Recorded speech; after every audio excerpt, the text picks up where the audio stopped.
साथियों, मैं हूं संजीत यादव और स्वागत करता हूं हमारे यूट्यूब चैनल एग्जाम IQ 2.0 में। दोस्तों, इस वीडियो में मैं लेके आया हूं आरआरबी और एनटीपीसी में पूछे जाने वाले रीजनिंग के कुछ महत्वपूर्ण प्रश्न। अगर आपको ये प्रश्न अच्छे लगे और अगर आपको मेथड अच्छा लगे समझाने का, तो वीडियो को लाइक करना और चैनल को सब्सक्राइब करना और अपने दोस्तों के पास इस वीडियो को शेयर करना, ताकि कोई भी बच्चा इस वीडियो से वंचित ना रह सके।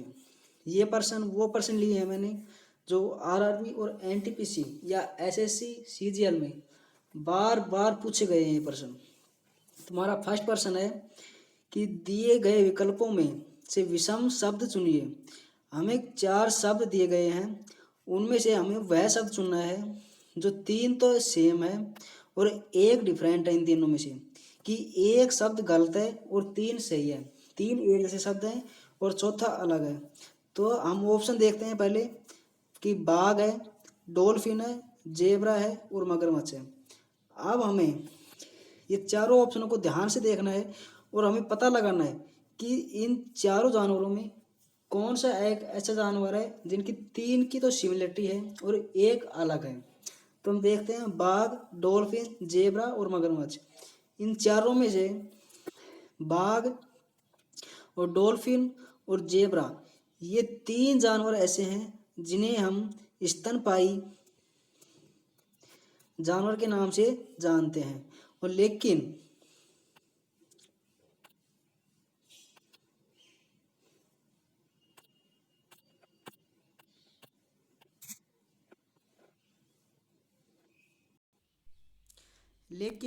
जो मगरमच्छ है वो इन तीनों से अलग है।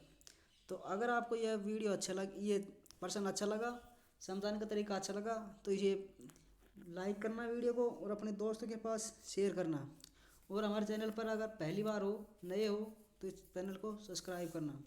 हमारा सेकंड प्रश्न है कि नीचे दी गई प्रश्न का सही वेन आरेख बताइए। कि एक वेन डायग्राम दिया गया है, हमें कुछ शब्द दिए गए हैं, कुछ वर्ड्स दिए गए हैं, हमें उनका वेन डायग्राम बताना है कि उन 3 शब्दों का वेन डायग्राम कौन सा सही होगा। तो हमें दिया गया है मोबाइल, लैपटॉप और इलेक्ट्रॉनिक यंत्र। तो हमें पता है कि मोबाइल भी अलग होता है, लैपटॉप भी अलग होता है और इलेक्ट्रॉनिक यंत्र भी अलग होता है। पर अब हमें ये देखना है कि इसका वेन डायग्राम कैसे बनेगा। तो आपको पता है जो मोबाइल है वो भी इलेक्ट्रॉनिक यंत्र है और लैपटॉप है वो भी इलेक्ट्रॉनिक यंत्र है। जब इलेक्ट्रॉनिक यंत्र अलग है और इलेक्ट्रॉनिक यंत्र के अंदर मोबाइल और लैपटॉप दोनों आते हैं, ठीक है।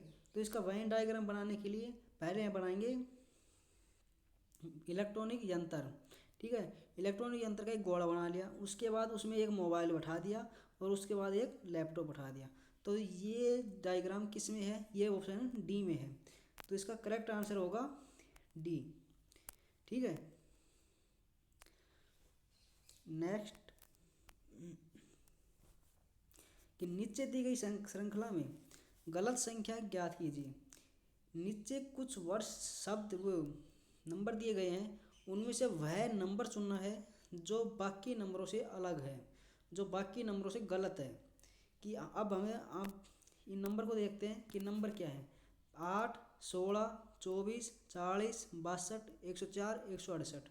अब हमें ये देखना है कि इन वर्ड्स में क्या सिमिलरिटी है, जो ये एक आगे बढ़ रहे हैं, इनमें क्या सिमिलरिटी है कि जो वो रूल फॉलो करके ये आगे बढ़ रही है ये सीरीज। तो अब हम देखते हैं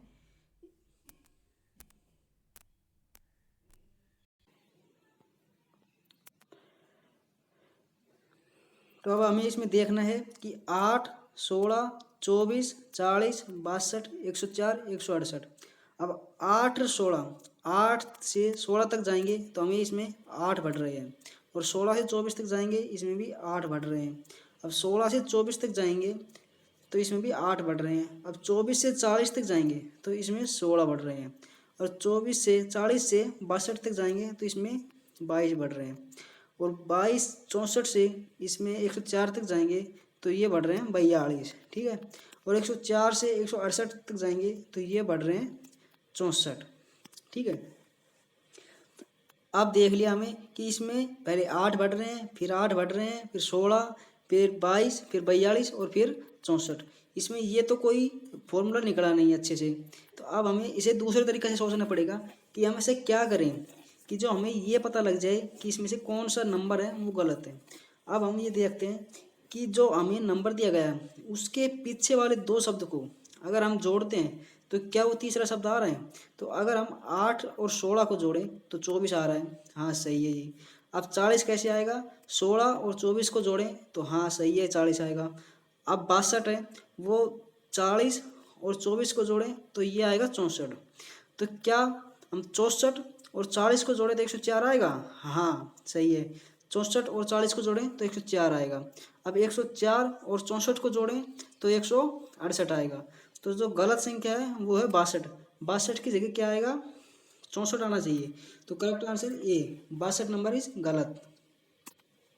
नेक्स्ट,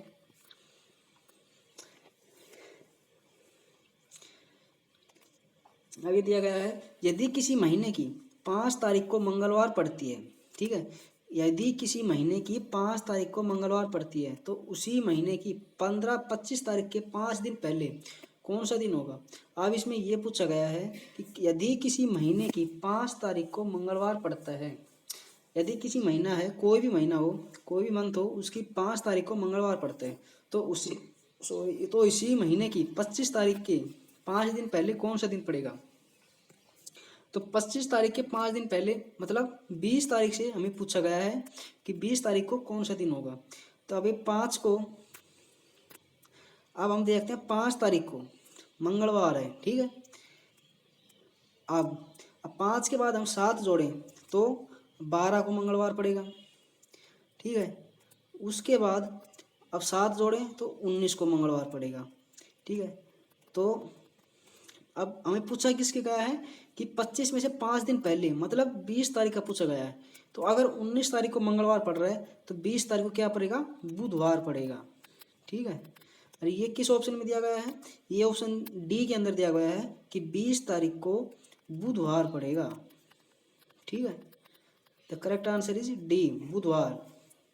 अगर आपको ये वीडियो अच्छा लगे तो इसे लाइक करना और अपने दोस्तों के पास शेयर करना, और अगर चैनल पर नए हो तो चैनल को सब्सक्राइब करना बिल्कुल मत भूलना, और साथ में बेल आइकन भी दबा लेना ताकि जब भी कोई नई वीडियो आए आपको तुरंत नोटिफिकेशन मिल सके और आप हमारी वीडियो को अच्छे से देख सको। नेक्स्ट, अब हमें दिया गया है 5th प्रश्न कि दिए गए विकल्पों में से वह संख्या चुनिए जो लुप्त है, मतलब लुप्त संख्या चुनिए। हमें एक 3x3 की मैट्रिक्स दी हुई है, उसमें से एक नंबर हमसे पूछा गया है कि एक नंबर क्या क्या है, कि तो इस क्वेश्चन मार्क के स्थान पर कौन सा नंबर आएगा, ठीक है। तो अब हमें देखते हैं कि ऐसे सवालों में हम पहले ये देखते हैं कि इन दोनों में से बड़े नंबर किस साइड है, हम उस प्रश्न को उस साइड सोल्व करते हैं। अब इसमें दिया गया है कि इसमें इस साइड बड़े नंबर हैं, इस साइड बड़े नंबर हैं, इस साइड बड़े नंबर हैं। तो मतलब हम क्या करें, इन दो नंबरों का हम क्या करें जो हमारे बीच की रो आ जाएगी, ठीक है। तो अगर हम 28 में से 7 घटाएं तो 21 आता है। अगर मान लो इसमें से हम अपने मन से 1 माइनस कर दिया, 20 आ गए। लेकिन उसके बाद अगर 84 में 12 घटाएंगे तो भी 35 नहीं आएगा, तो मतलब ये फॉर्मूला तो होगा नहीं।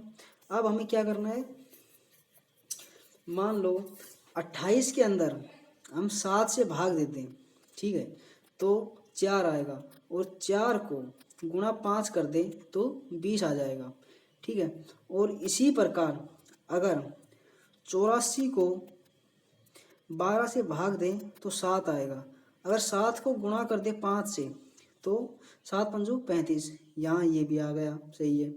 और इसी प्रकार अब हमें इस क्वेश्चन मार्क के लिए निकालना है, तो 45 को 9 से भाग देंगे, ठीक है, तो 9 पंजू 45। अगर अब हमने 5 से गुणा किया है ऊपर इन दो संख्याओं में, तो इसको भी 5 से गुणा कर देंगे तो 5 25। अब हम देखते हैं ऑप्शन में 25 दिया हुआ है कि हाँ 25 दिया हुआ है, तो शायद हमारा प्रश्न सही है। शायद क्या, प्रश्न हमारा उत्तर आ गया और निकल गया। अगर आपको ये वीडियो अच्छा लगा तो इसे लाइक करना, अपने दोस्तों के पास शेयर करना, और चैनल को सब्सक्राइब करना बिल्कुल मत भूलना। अगली वीडियो आए तब तक के लिए जय हिंद, वंदे मातरम।